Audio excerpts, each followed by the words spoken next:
up to village level. Development programs were thus provisioned. In the last 10 years, however, have targeted each and every household and individual through housing for all, Har Ghar Jal, electricity for all, cooking gas for all, bank accounts and financial services for all in record time. The worries about food have been eliminated through free ration for 80 crore people. Minimum support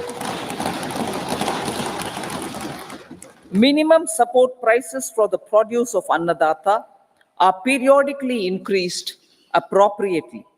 These and the provision of basic necessities have enhanced real income in the rural areas. Their economic needs could be addressed, thus spurring growth and generating jobs. Social justice. Our government is working with an approach to development that is all-round, all-pervasive, and all-inclusive. Sarvangin, Sarvasparshi, or Sarvasamaveshi. It covers all castes and people at all levels. We are working to make India a Vikasit Bharat by 2047. For achieving that goal, we need to improve people's capability and empower them. Previously, social justice was mostly a political slogan. For our government, social justice is an effective and necessary governance model. The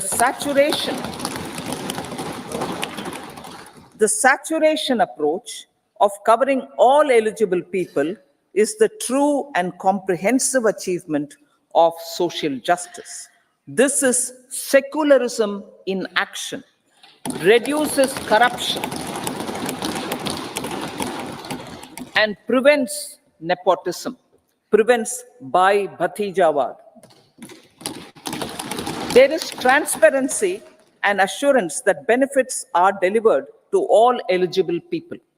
The resources are distributed fairly. All, regardless of their social standing, get access to opportunities. We are addressing systemic inequalities that had plagued our society. We focus on outcomes and not on outlays so that the social economic transformation is achieved. As our Prime Minister firmly believes, we need to focus on 4 major castes. They are Garib, Mahilaye, Yuva, and Annadata. Their needs, their aspirations, and their welfare are our highest priority. The country progresses when they progress. All 4 require and receive government support in their quest to better their lives. Their empowerment and well-being will drive the country forward. Garib Kalyan, Desh Ka Kalyan. We believe in empowering the poor. The earlier approach of tackling poverty through entitlements had resulted in very modest outcomes. When the poor became empowered partners in the development process, government's power to assist them also increases manifold. With the pursuit of Sabka Saath, in these 10 years, the government has assisted 25 crore people to get freedom from multi-dimensional poverty. Our government's efforts are now getting synergized with energy and passion of such empowered people. This is truly elevating them from poverty. Direct benefit transfer of 34 lakh crore rupees from the government using PM Jan Dhan accounts has led to savings of 2.7 lakh crores of rupees for the government. This savings has been realized through avoidance of leakages prevalent earlier. The savings have helped in providing more funds for Garib Kalyan. PM Swanidhi has provided credit assistance to 78 lakh street vendors. From that total of 78 lakh street vendors, 2.3 lakh have received credit for the third time. PM Janman Yojana reaches out to the particularly vulnerable tribal groups who have remained outside the realm of development so far. PM Vishwakarma Yojana provides end-to-end support to artisans and craftspeople engaged in 18 trades. The schemes for empowerment of Divyangs and transgender persons reflect firm resolve of our government to leave no one behind.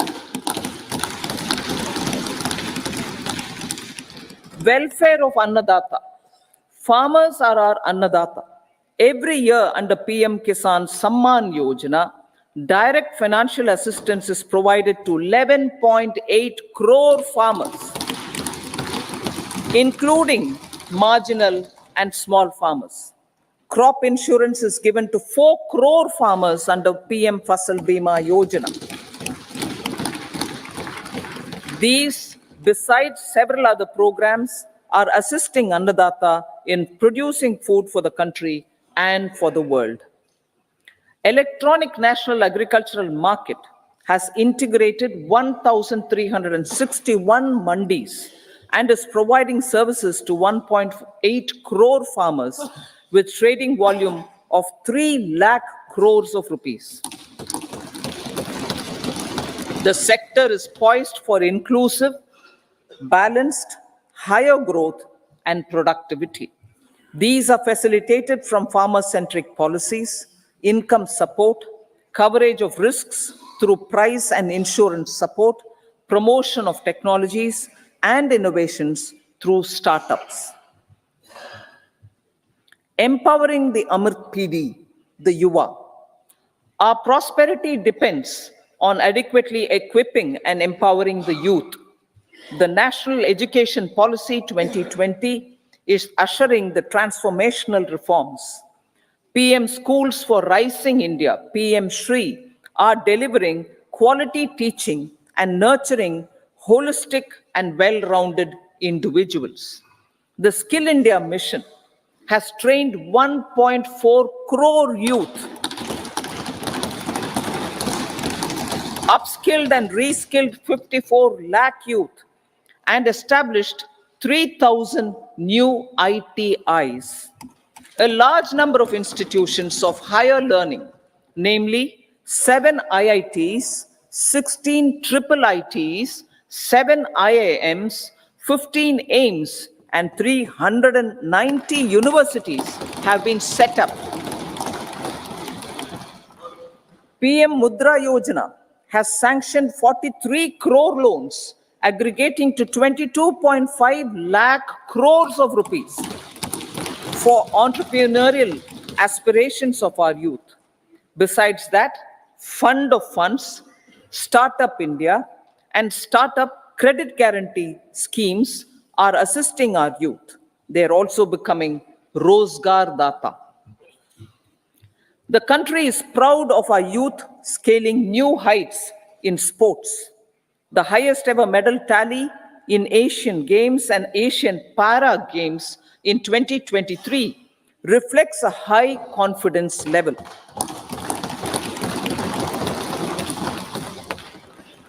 Chess prodigy and our #1 ranked player Pragnananda put up a stiff fight against the reigning world champion Magnus Carlsen in 2023. Today, India has over 80 chess grandmasters compared to little over 20 in 2010. Momentum for Nari Shakti. The empowerment of women through entrepreneurship, ease of living, and dignity for them has gained momentum in these 10 years. 30 crore Mudra Yojana loans have been given to women entrepreneurs. Female enrollment in higher education has gone up by 28% in 10 years. In STEM courses, girls and women constitute 43% of enrollment, one of the highest in the world. All these measures are getting reflected in the increasing participation of women in workforce. Making triple talaq illegal, reservation of 1/3 seats for women in the Lok Sabha and state assemblies, and giving over 70% houses under PM Awas Yojana in rural areas to women, and giving over 70% houses under PM Awas Yojana in rural areas to women as sole or joint owners have enhanced their dignity. Exemplary track record of governance, development, and performance. Besides delivering on high growth in terms of gross domestic product, the government is equally focused on a more comprehensive GDP, that is, governance, development, and performance.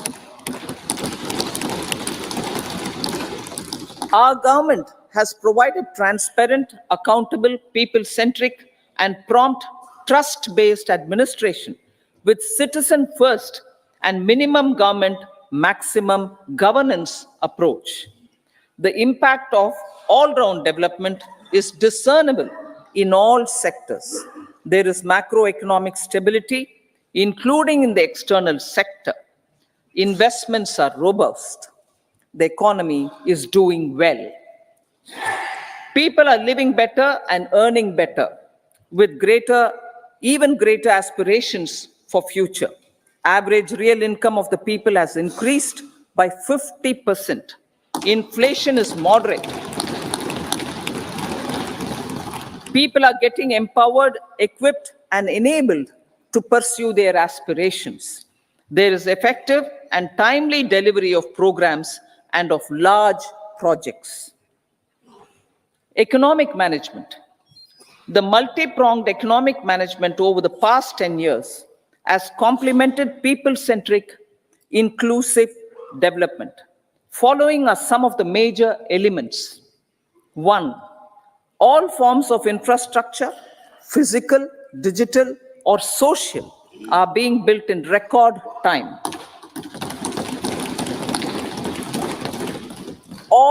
Number 2, all parts of the country are becoming active participants in economic growth. Number 3, digital public infrastructure, a new factor of production as if in the 21st century, is instrumental in formalization of the economy. Number 4, goods and services tax has enabled one nation, one market, one tax. Tax reforms have led to deepening and widening of tax base.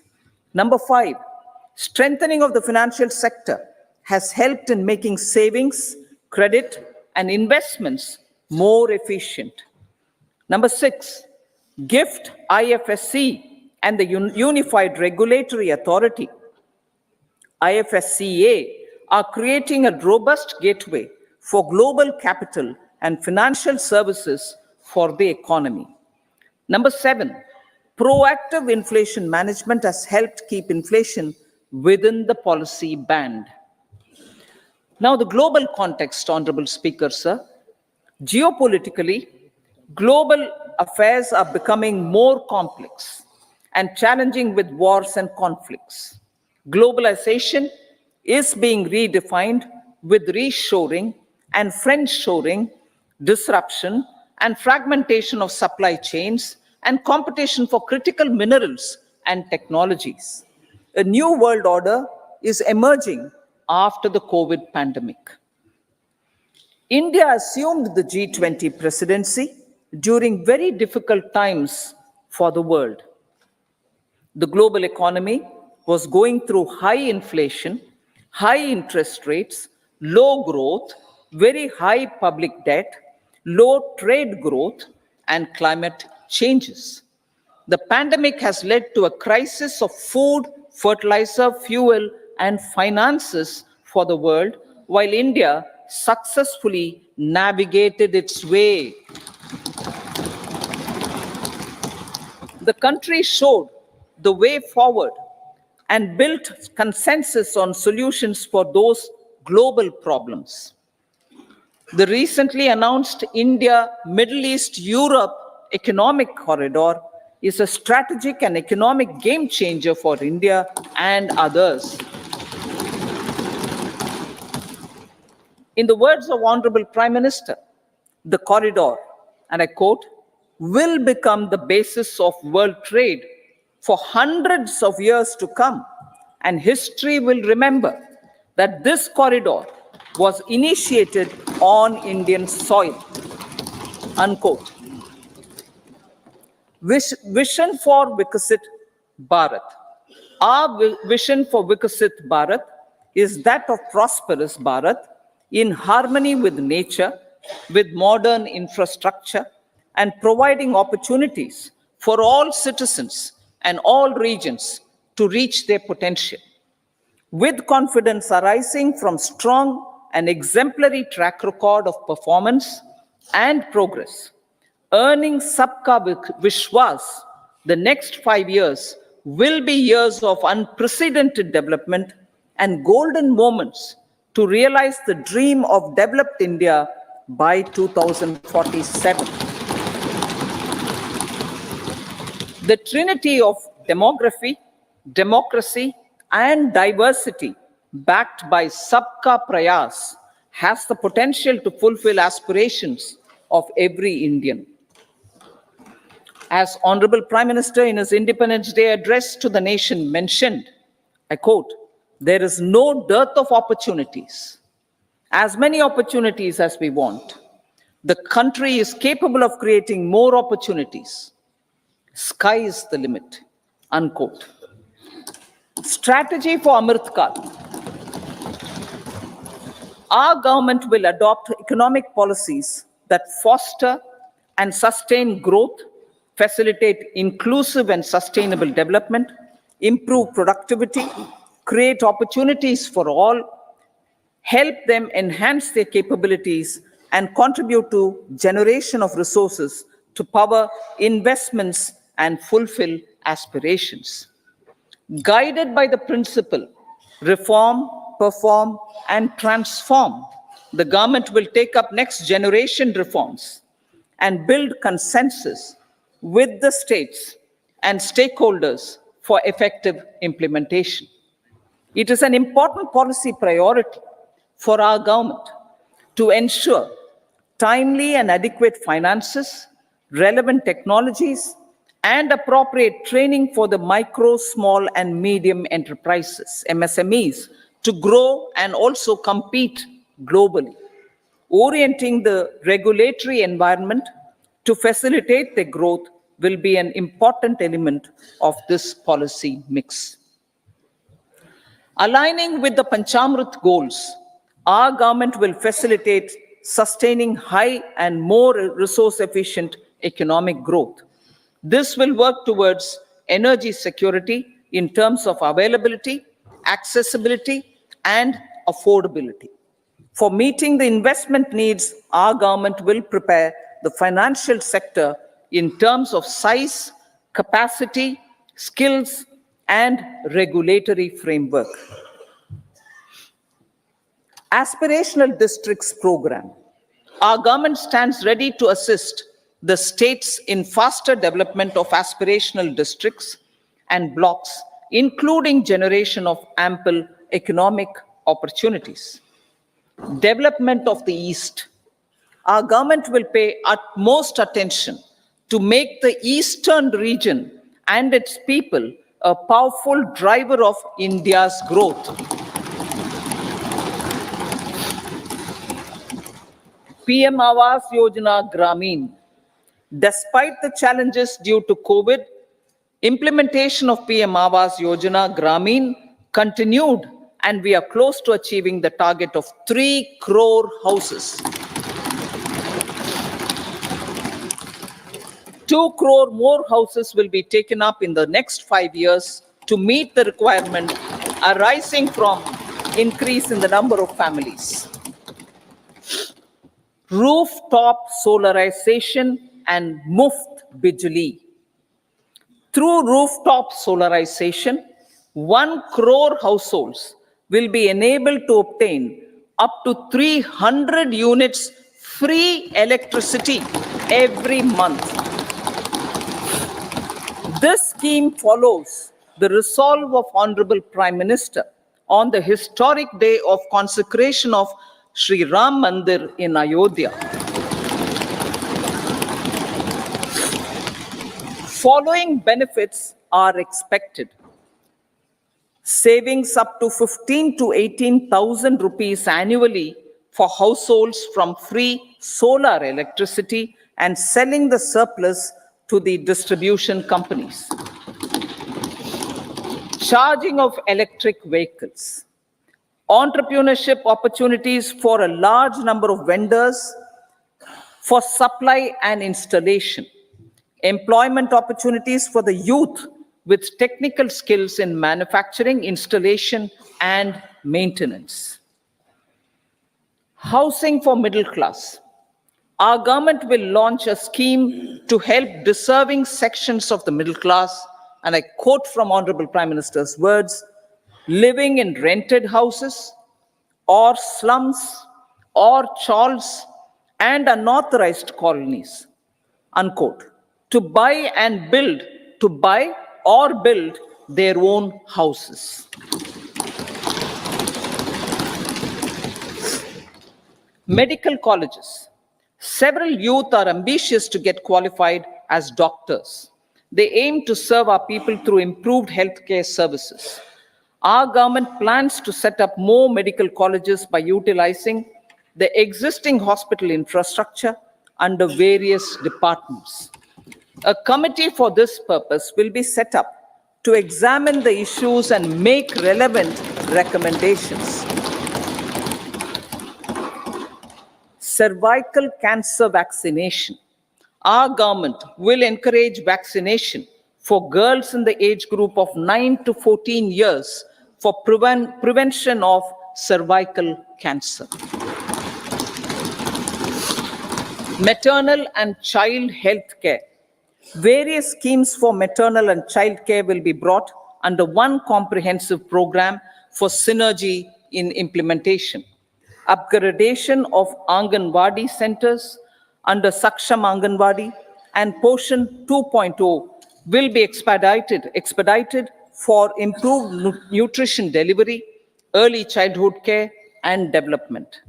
The newly designed U-Win platform for managing immunization and intensified efforts of Mission Indradhanush will be rolled out expeditiously throughout the country. Ayushman Bharat. Healthcare cover under Ayushman Bharat scheme will be extended to all ASHA workers, to all Anganwadi workers and helpers. Agriculture and food processing. The efforts of value addition in agriculture sector and boosting farmers' incomes will be stepped up. Pradhan Mantri Kisan Sampada Yojana has benefited 38 lakh farmers and generated 10 lakh employment. Pradhan Mantri Formalization of Micro Food Processing Enterprises Yojana has assisted 2.4 lakh SHGs and 60,000 individuals with credit linkages. Other schemes are complementing the efforts for reducing post-harvest losses and improving productivity and incomes. For ensuring faster growth of the sector, our government will further promote private and public investment in post-harvest activities, including aggregation, modern storage, efficient supply chains, primary and secondary processing and marketing and branding. Nano DAP.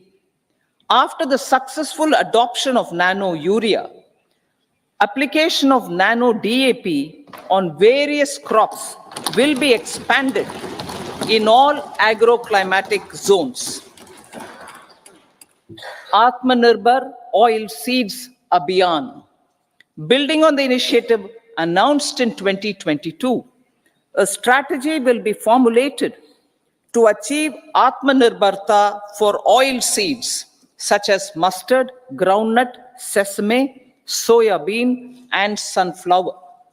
This will cover research for high-yielding varieties, widespread adoption of modern farming techniques, market linkages, procurement, value addition, and crop insurance. Dairy development. A comprehensive program for supporting dairy farmers will be formulated. Efforts are already on to control foot and mouth disease. India is the world's largest milk producer with India is the world's largest milk producer, but with low productivity of milch animals. The program will be built on the success of existing schemes such as Rashtriya Gokul Mission, National Livestock Mission, and infrastructure development funds for dairy processing and animal husbandry. Matsya Sampada. It was our government which set up a separate department for fisheries, realizing the importance of assisting fishermen. This has resulted in doubling of both inland and aquaculture production. Seafood exports since 2013-14 has also doubled. Implementation of Pradhan Mantri Matsya Sampada Yojana will be stepped up to 1. Enhance aquaculture productivity from existing 3 to 5 tons per hectare. 2. Double exports to 1 lakh crore rupees, and 3. Generate 55 lakh employment opportunities in the near future. 5 integrated aqua parks will also be set up. Lakpati Didi.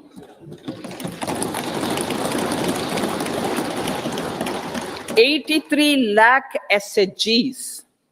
83 lakh SHGs with 9 crore women are transforming rural socio-economic landscape with empowerment and self-reliance. Honorable Speaker said, their success has assisted nearly 1 crore women to become Lakpati Didi already. They are an inspiration to others. Their achievements will be recognized through honoring them.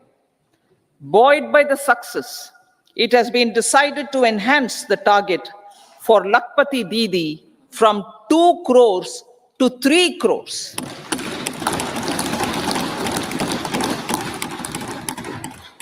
Technological changes, new age technologies, and data are changing the lives of people and businesses. They are also enabling new economic opportunities and facilitating provision of high-quality services at affordable prices for all, including those at the bottom of the pyramid. Opportunities for India at the global level are expanding. India is showing solutions through innovation and entrepreneurship of its people. Research and innovation for catalyzing growth, employment, and development. Prime Minister Shastri, Prime Minister Lal Bahadur Shastri gave the slogan of Jai Jawan, Jai Kisan. Prime Minister Vajpayee, Atal Bihari Vajpayee ji, made that Jai Jawan, Jai Kisan, Jai Vigyan. Prime Minister Modi has furthered that to Jai Jawan, Jai Kisan, Jai Vigyan, and Jai Anusandhan, as innovation is the foundation of development. For our tech-savvy youth, this will be a golden era, a corpus of 1 lakh crore rupees will be established with 50-year interest-free loan provided. The corpus will provide long-term financing or refinancing with long tenors and low and or nil. I repeat that sentence. The corpus will provide long-term financing or refinancing with long tenors and low or nil interest rates. This will encourage the private sector to scale up research and innovation significantly in sunrise domains. We need to have programs that combine the powers of our youth and technology. A new scheme will be launched for strengthening deep tech technologies for defense purposes and expediting Atmanirbharta. Infrastructure development. Building on the massive tripling of the capital expenditure outlay in the past 4 years, resulting in huge multiplier impact on economic growth and employment creation, the outlay for the next year is being increased by 11.1% to 11,111 crore rupees. This would be 3.4% of our GDP. Railways. 3 major economic railway corridor programs will be implemented. These are energy, mineral, and cement corridor.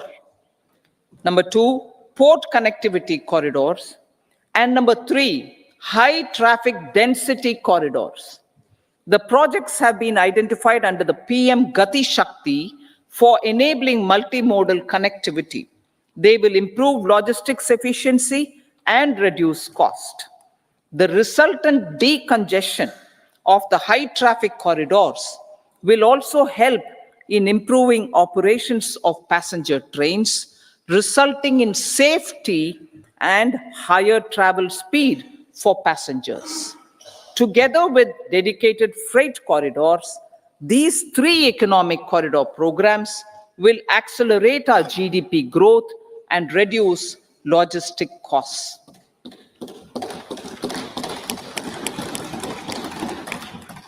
40,000 normal rail bogies will be converted to Vande Bharat standards to enhance safety, convenience, and comfort of passengers. Aviation sector. The aviation sector has been galvanized in the past 10 years. Number of airports have doubled to 149. Rollout of air connectivity to Tier 2 and Tier 3 cities under UDAN scheme has been widespread. 517 new routes are carrying 1.3 crore passengers. Indian carriers have proactively placed orders for over 1,000 new aircrafts. Expansion of existing airports and development of new airports will continue expeditiously. Metro and Namo Bharat. We have a fast expanding middle class and rapid urbanization is taking place. Metro rail and Namo Bharat can be the catalyst for the required urban transformation. Expansion of these systems will be supported in large cities, focusing on transit-oriented development. Green energy. Towards meeting our commitment for net zero by 2070, the following measures will be taken. Viability gap funding will be provided for harnessing offshore wind energy potential for initial capacity of 1 gigawatt. Coal gasification and liquefaction capacity of 100 metric tons will be set up by 2030. This will also help in reducing imports of natural gas, methanol, and ammonia, phased mandatory blending of compressed biogas in compressed natural gas for transport and piped natural gas for domestic purposes will be mandated. Financial assistance will be provided for procurement of biomass aggregation machinery to support collection. Electric vehicle ecosystem. Our government will expand this and strengthen the e-vehicle ecosystem by supporting manufacturing and charging infrastructure. Greater adoption of e-buses for public transport networks will be encouraged through payment security mechanism. Biomanufacturing and biofoundry. For promoting green growth, a new scheme of biomanufacturing and biofoundry will be launched. This will provide environment-friendly alternatives such as biodegradable polymers, bioplastics, biopharmaceuticals, and bioagri-inputs. This scheme will also help in transforming today's consumptive manufacturing paradigm to the one based on regenerative principles. Blue Economy 2.0. For promoting climate resilient activities for Blue Economy 2.0, a scheme for restoration and adaptation measures and coastal aquaculture and mariculture with integrated and multi-sectoral approach will be launched. Comprehensive development of tourist centers. The success of organizing G20 meetings in 60 places presented diversity of India to global audience. Our economic strength has made the country an attractive destination for business and conference tourism. Our middle class also now aspires to travel and explore. Tourism, including spiritual tourism, has tremendous opportunities for local entrepreneurship. States will be encouraged to take up comprehensive development of iconic tourist centers, branding and marketing them at global scale. A framework for rating of the centers based on quality of facilities and services will be established. Long-term interest-free loans will be provided to states for financing such development on matching basis. To address the emerging fervor for domestic tourism, Honorable Speaker, sir, projects for port connectivity, tourism infrastructure, and amenities will be taken up on our islands, including Lakshadweep. This will help in generating employment also. Promoting investments. The FDI inflow during 2014 to 23 was $596 billion US, marking a golden era. That is twice the inflow during 2005 to 14. For encouraging sustained foreign investment, we are negotiating bilateral investment treaties with our foreign partners in the spirit of First Develop India. FDI is First Develop India. Reforms in the states for Vikasit Bharat. Many growth and development enabling reforms are needed in the states for realizing the vision of Vikasit Bharat. A provision of 75,000 crore rupees as 50-year interest-free loan is proposed this year to support those milestone-linked reforms by the state governments.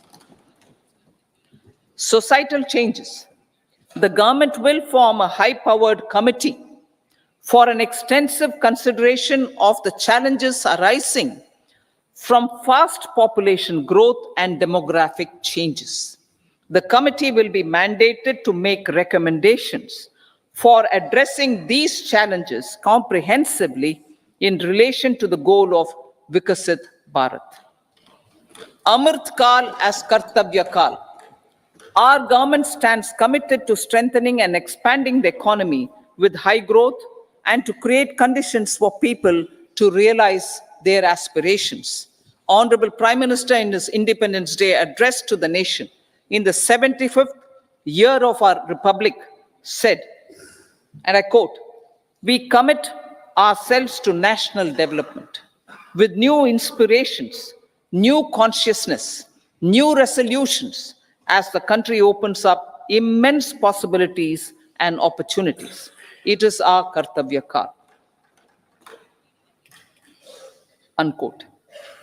Every challenge of the pre-2014 era was overcome through our economic management and our governance.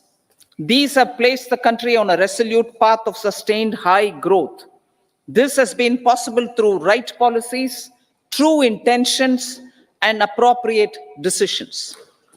In the full budget in July, Honorable Speaker, our government will present a detailed roadmap for our pursuit of Vikasit Bharat.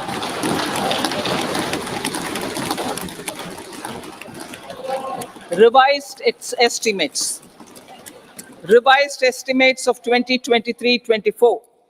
The revised estimate of the total receipts other than borrowings is 27.56 lakh crores of rupees, of which the tax receipts are 23.24 lakh crore rupees. The revised estimate of total expenditure is 44.90 lakh crore rupees. The revenue receipts at 30.03 lakh crore rupees are expected to be higher than the budget estimate, reflecting strong growth momentum and formalization in the economy. The revised estimate of the fiscal deficit is 5.8% of GDP, improving on the budget estimate, notwithstanding moderation in the nominal growth estimates. Budget estimates for 2024-25. Coming to the year 2024-25, the total receipts other than borrowings and total expenditure are estimated at 30.80 and 47.66 lakh crore rupees respectively. The tax receipts are estimated at 26.02 lakh crore rupees. The scheme of 50-year interest-free loan for capital expenditure to states will be continued this year with an outlay of 1.3 lakh crore rupees. We continue on the path of fiscal consolidation, as announced in my budget speech of 2021-22, to reduce fiscal deficit below 4.5% by 25-26. The fiscal deficit in 2024-25 is estimated to be 5.1% of GDP, adhering to that path. So the gross and net market borrowings through dated securities during 24-25 are estimated at 14.13 lakh crore rupees and 11.75 lakh crore respectively. Both will be less than that in 23-24. Now that the private investments are happening at scale, the lower borrowings by the central government will facilitate larger availability of credit for the private sector. Vote on account. I'll be seeking vote on account approval of the Parliament through the appropriation bill for a part of the financial year 2024-25. I will now move to part B. Honorable Speaker, sir, over the last 10 years, the direct tax collections have more than trebled and the return filers swelled 2.4 times. I would like to assure the taxpayers that their contributions have been used wisely for the development of the country and welfare of its people. I appreciate the taxpayers for their continued support. The government has reduced and rationalized tax rates. Under the new tax scheme, there is now no tax liability for taxpayers with income up to 7 lakh rupees, up from 2.2 lakh rupees in the financial year 2013-14.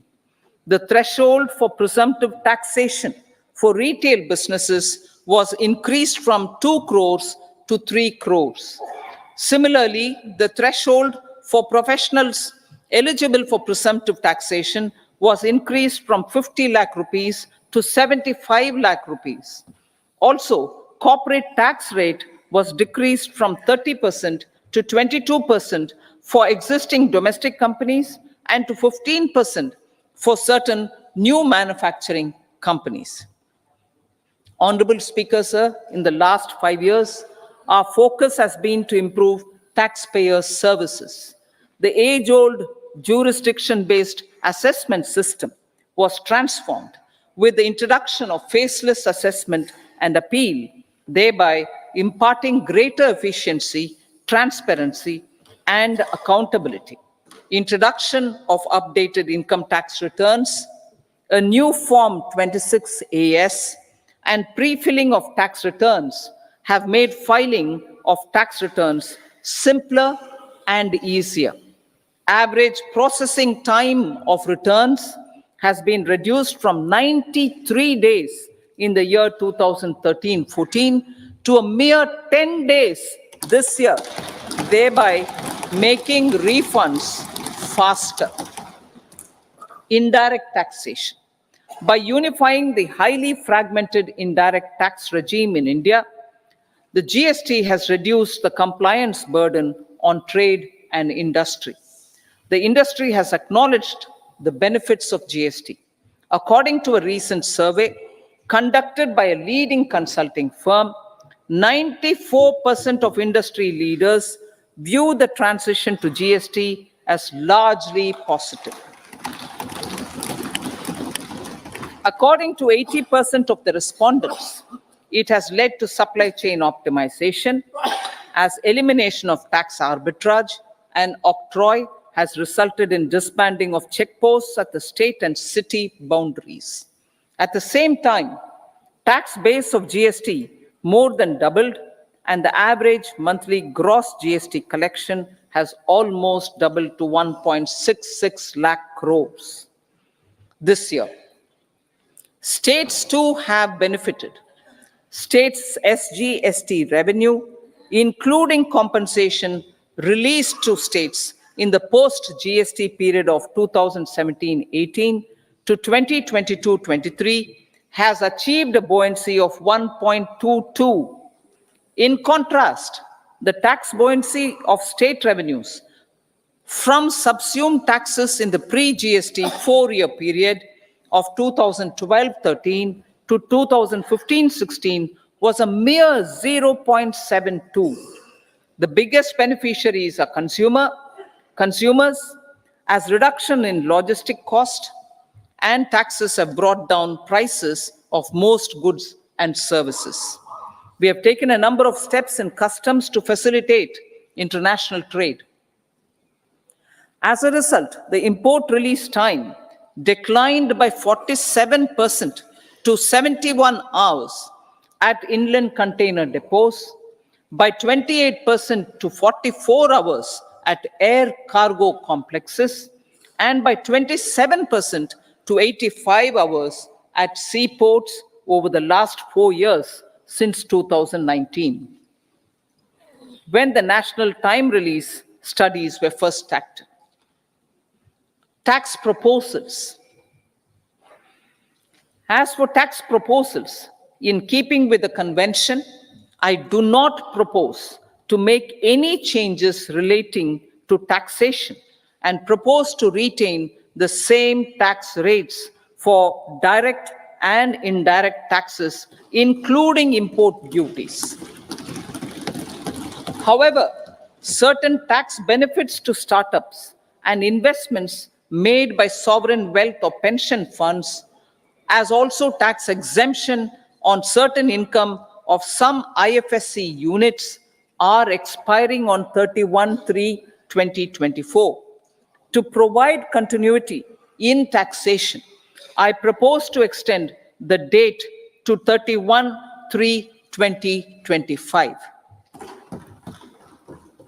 Moreover, in line with the government's vision to improve ease of living and ease of doing business, I wish to make an announcement to improve taxpayer services. There are a large number of petty, non-verified, non-reconciled, or disputed direct tax demands, many of them dating as far back as 1962, which continue to remain on the books, causing anxiety to honest taxpayers and hindering refunds of subsequent years. Honorable Speaker, sir, I propose to withdraw such outstanding direct tax demands up to 25,000 rupees pertaining to the period up to financial year 2009-10 and up to 10,000 rupees for financial years 2010-11 to 2014-15. This is expected to benefit about 1 crore taxpayers. 1 crore taxpayers would benefit out of this. Economy then and now.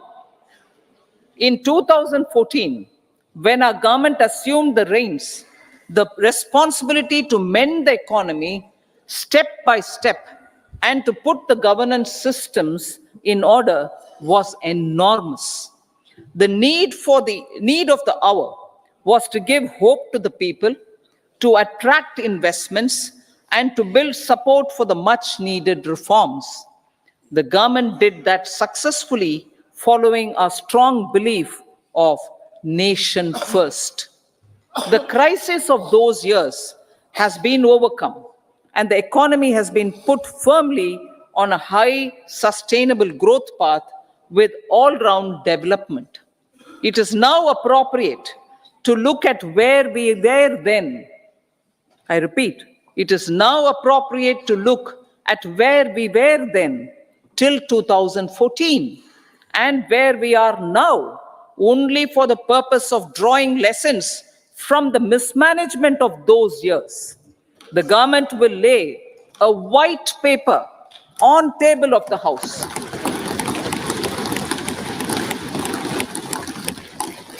The exemplary track record of governance, development, and performance, effective delivery, and Jan Kalyan has given the government trust, confidence, and blessings of the people to realize whatever it takes.